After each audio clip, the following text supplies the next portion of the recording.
하나님이 참으로 이스라엘 중 마음이 정결한 자에게 선을 행하시나 나는 거의 넘어질 뻔하였고 나의 걸음이 미끄러질 뻔하였으니 이는 내가 악인의 형통함을 보고 오만한 자를 질투하였음이로다.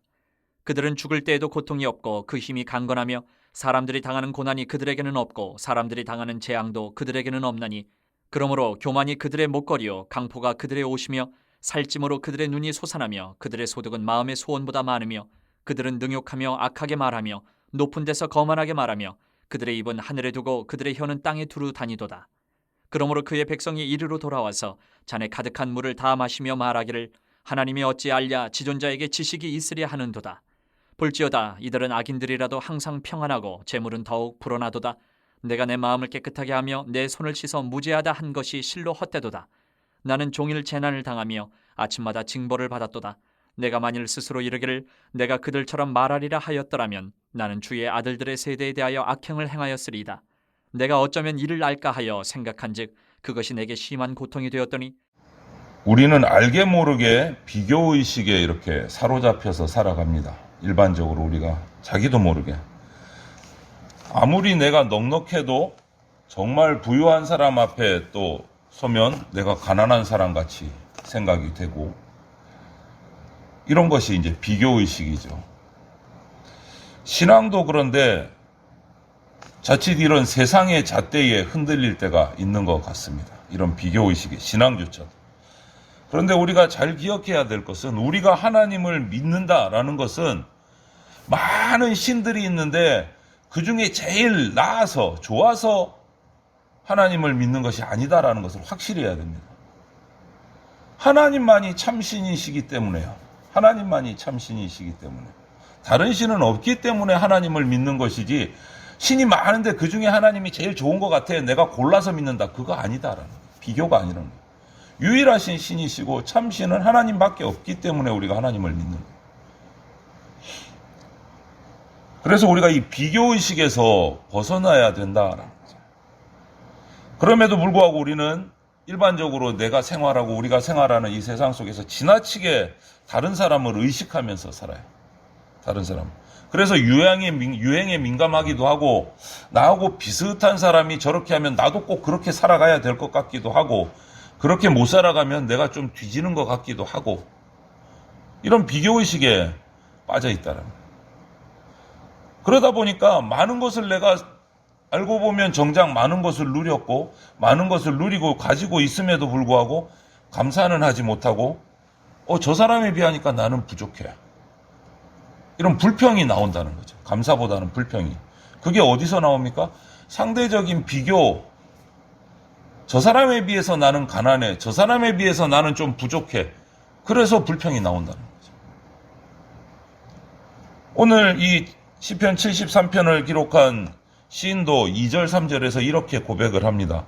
나는 거의 넘어질 뻔하였고 나의 걸음이 미끄러질 뻔하였으니 이는 내가 악인의 형통함을 보고 오만한 자를 질투하였기 때문이다. 이렇게 기록하고 있어요.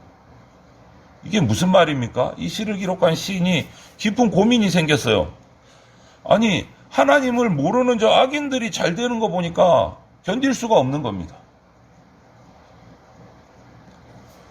하나님을 바라보고 하나님만 믿겠다고 했지만 악인들의 형통을 보니까 시기가 나고 질투가 난다는 거예요. 하나님 믿는 사람이 형통하고 하나님 믿지 않는 악인이 망하는 것이 맞는데, 세상에서 실상은 안 그러니까, 그렇지 않으니까 도무지 이해가 안 되고 막 화가 나고 분노가 난다는 거예요. 그렇지 않아요? 우리 일반적으로 하나님 잘 믿으면 부자 되고 잘 풀려야 되고, 하나님 잘 안 믿으면 징계받고 벌받고 망해야 된다, 이렇게 생각을 하죠. 근데 세상은 그렇지 않다는 거죠. 그러니까 오늘 시인은 내가 막 짜증이 나고 질투가 난다. 왜 그러지? 이거 아닌 것 같은데.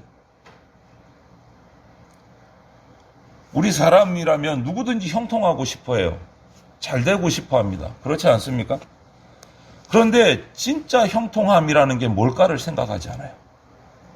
그냥 단순하게 세상적으로 우리 인간적인 생각으로 생각을 해요. 형통함이 뭐지? 내가 하는 일마다 잘 되고, 그래서 잘 먹고 잘 사는 거, 대접받는 거, 이게 형통이라고 생각해요. 세상은 그걸 복이라고 말합니다. 세상은 그게 형통한 거라고 얘기해요. 하지만 진정한 형통은 성경이 말하는 하나님에게 우리에게 말하는 형통은 그게 아니다라는 거예요. 거기서부터 우리가 잘못된 거는. 하나님이 말씀하시는 형통은 하나님과 함께하는 삶이다. 하나님과 함께하는 삶이다. 그렇기 때문에 세상의 악인의 형통은 우리의 부러움의 대상이 될 수 없다라는 거예요. 형통의 생각 자체가 다른데 어떻게 부러워요? 악인이 잘 되는 것, 질투의 대상이 될 수가 없다는 거예요. 정목사의 말이냐? 아니요.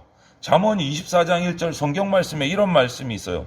너는 악인의 형통함을 부러워하지 말며 그와 함께 있으려고 하지 말지어다. 잠언의 말씀이요. 악인의 형통을 부러워하지 말고 그 악인의 형통함에 같이 빌붙어서 있으려고 하지 말라는 거예요. 그들처럼 되려고 하지 말라라는 거예요. 지금은 거치는 것도 없고 모든 것이 잘 되는 것처럼 보이는 그런 세상의 삶이라고 해도 악인의 형통은 영원하지 않다. 끝이 있다라는 거예요. 끝이 있다. 그래도 세상 사는 동안엔 잘 먹고 잘 사는 게 좋아요. 그럼 제가 참 할 말이 없습니다. 성도들에게서 그런 말이 나오면. 영원할 수 없다는 말은 악인의 형통이 그럼 그 끝에는 무엇이 있다는 거예요? 하나님의 심판이 반드시 있다는 거예요. 우리는 그것을 기억해야 된다. 헛된 거 질투하느라고 정작 내 영원한 삶을 망치는 그런 어리석음에 우리가 빠져서는 안 된다는 거예요. 악인의 형통을 부러워하지 말아야 돼요. 그러면 악인의 형통을 부러워하지 말고 그 다음 우리가 해야 될 일은 뭘까? 그리스도인이 해야 될 일은 뭘까? 참되신 하나님을 결코 의심하지 않아야 된다. 그럼에도 불구하고 우리 인간의 마음은, 저나 여러분들의 마음은 참 약하지 않습니까? 하나님을 믿는다고 하지만 세상에서 뭔가 유혹이 훅 들어오면 너무 쉽게 흔들려. 그렇게 한번 해볼까? 왜? 악의 유혹은 정말 달콤합니다. 정말 달콤합니다. 하나님이 결코 먹지 말라고 하신 선악을 알게 하는 나무의 열매를 먹어보라고 뱀이 유혹할 때 아담과 하와가 그게 너무 달콤한 거예요. 그 유혹이. 뿌리치지를 못한 거예요. 그런데 정작 아담과 하와에게 에덴 동산에 먹을 것이 없었습니까? 그거 말고는? 아니요. 다른 것들 먹을 것을 하나님께서 다 준비해 주셨어요. 넉넉했어요. 하나님은 오직 그 동산, 에덴 동산 중앙에 있는 선악의 날 알게 하는 나무 그 열매 하나만 먹지 말아라. 나머지는 다 너희들에게 준다고 하셨어요. 그 하나만 먹지 말아라. 먹으면 죽는다. 이렇게 경고를 하셨단 말이에요. 그런데 뱀이 뭐라고 말합니까? 창세기 3장에 보면 너희가 결코 죽지 아니하리라. 너희가 그것을 먹는 날에는 너희 눈이 밝아져 하나님과 같이 되어 선악을 알 줄 하나님이 아심이라. 참 애매한 말을 하죠. 죽지 않습니까? 정말 사탄의 말처럼 당장은 안 죽어요. 그런데 결국은 죽는 인생이 됐어요. 영생하는 인생에서 죽는 인생이 돼버렸단 말이에요. 죽는 인생이. 여러분, 인류 최초의 유혹은 뭐냐? 의심이었어요. 의심. 시인은 분명히 망해야 될 악인의 형통을 보고 하나님을 의심했어요. 오늘. 내적으로 경건하고 외적인 행동도 정결하게 지킨 사람이었기 때문에 이 시를 적은 사람은 안으로나 밖으로나 하나님 앞에 정말 구별된 사람이었기 때문에 하나님만 믿고 살아온 사람이었기 때문에 악인이 형통한 걸 보니까 더 막 질투가 나는 거예요. 여러분, 악인이 형통하다고 해서 하나님이 안 계시는 거 아닙니다. 하나님이 안 계시는 거 아닙니다. 우리는 그리스도인은 세상의 형통을 따라 사는 사람이 아니라 하나님의 형통을 따라 사는 사람이에요. 세상의 형통은 우리를 구원하지 못합니다. 단지 육신이 살아있는 동안에 조금 편하게 살 수 있겠죠. 떵떵거리면서 살 수 있겠죠. 하지만 그것이 우리를 구원하지 못합니다.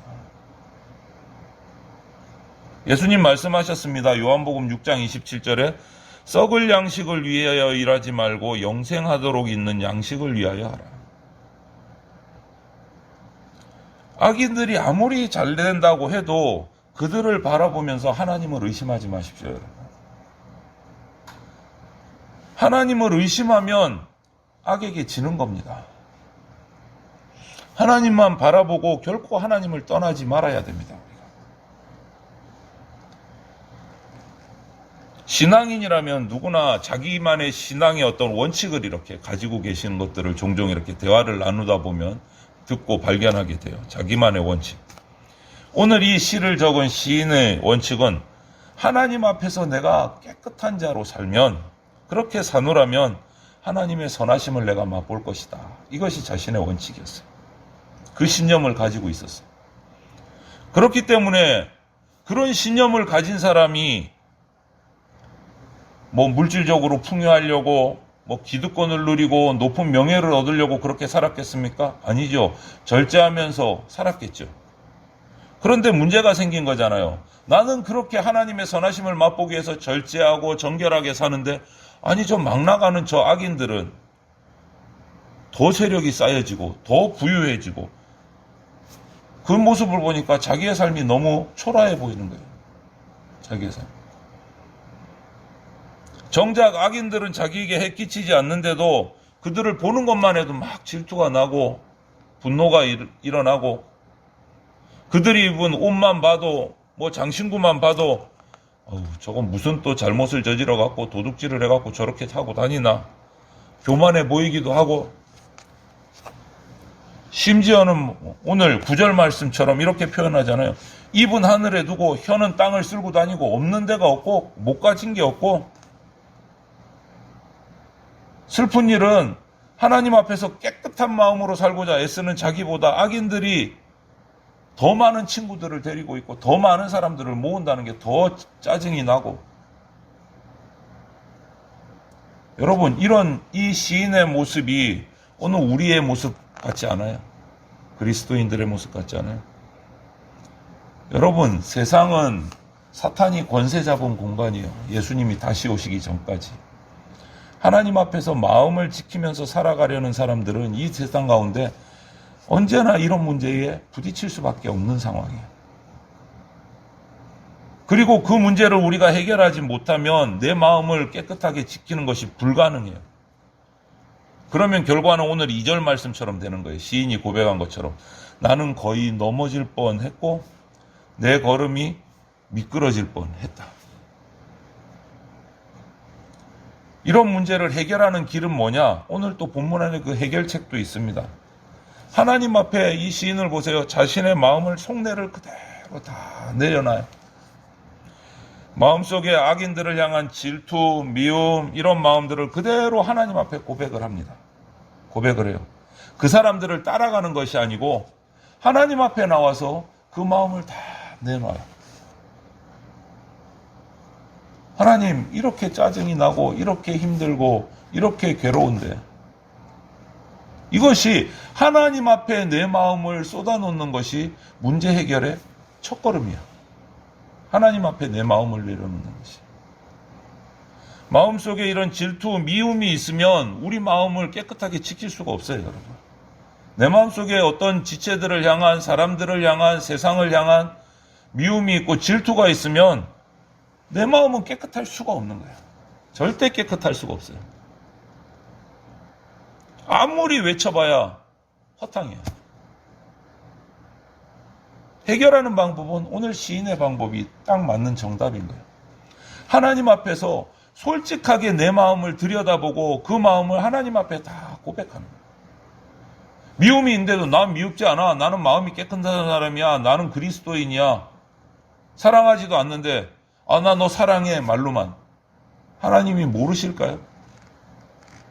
하나님 앞에는 다 내놔. 그것이 신앙이 성장하는 첫걸음이에요. 첫걸음. 하나님 앞에 숨기는 게 없어요. 하나님. 악인들이 형통하고 하나님의 백성이 고난받는 것을 보면서 혼란을 느낄 때가 우리는 얼마든지 있어요. 그렇죠? 너무 많잖아요. 이 시인처럼 왜 저 사람은 하나님도 안 믿는데 저렇게 잘 되는 것 같을까? 저렇게 부자가 될까? 저렇게 높은 자리에 올라갈까? 그런데 예수 믿는 사람들은 왜 잘 안 될까? 나는 왜 잘 안 될까? 혼란스럽잖아요.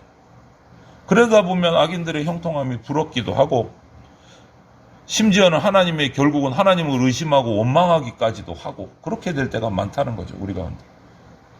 여러분, 그러나 오늘 시인의, 이 73편 시인의 말은 요즘 말로 바꾸면 이거예요. 부러워하면 지는 거다.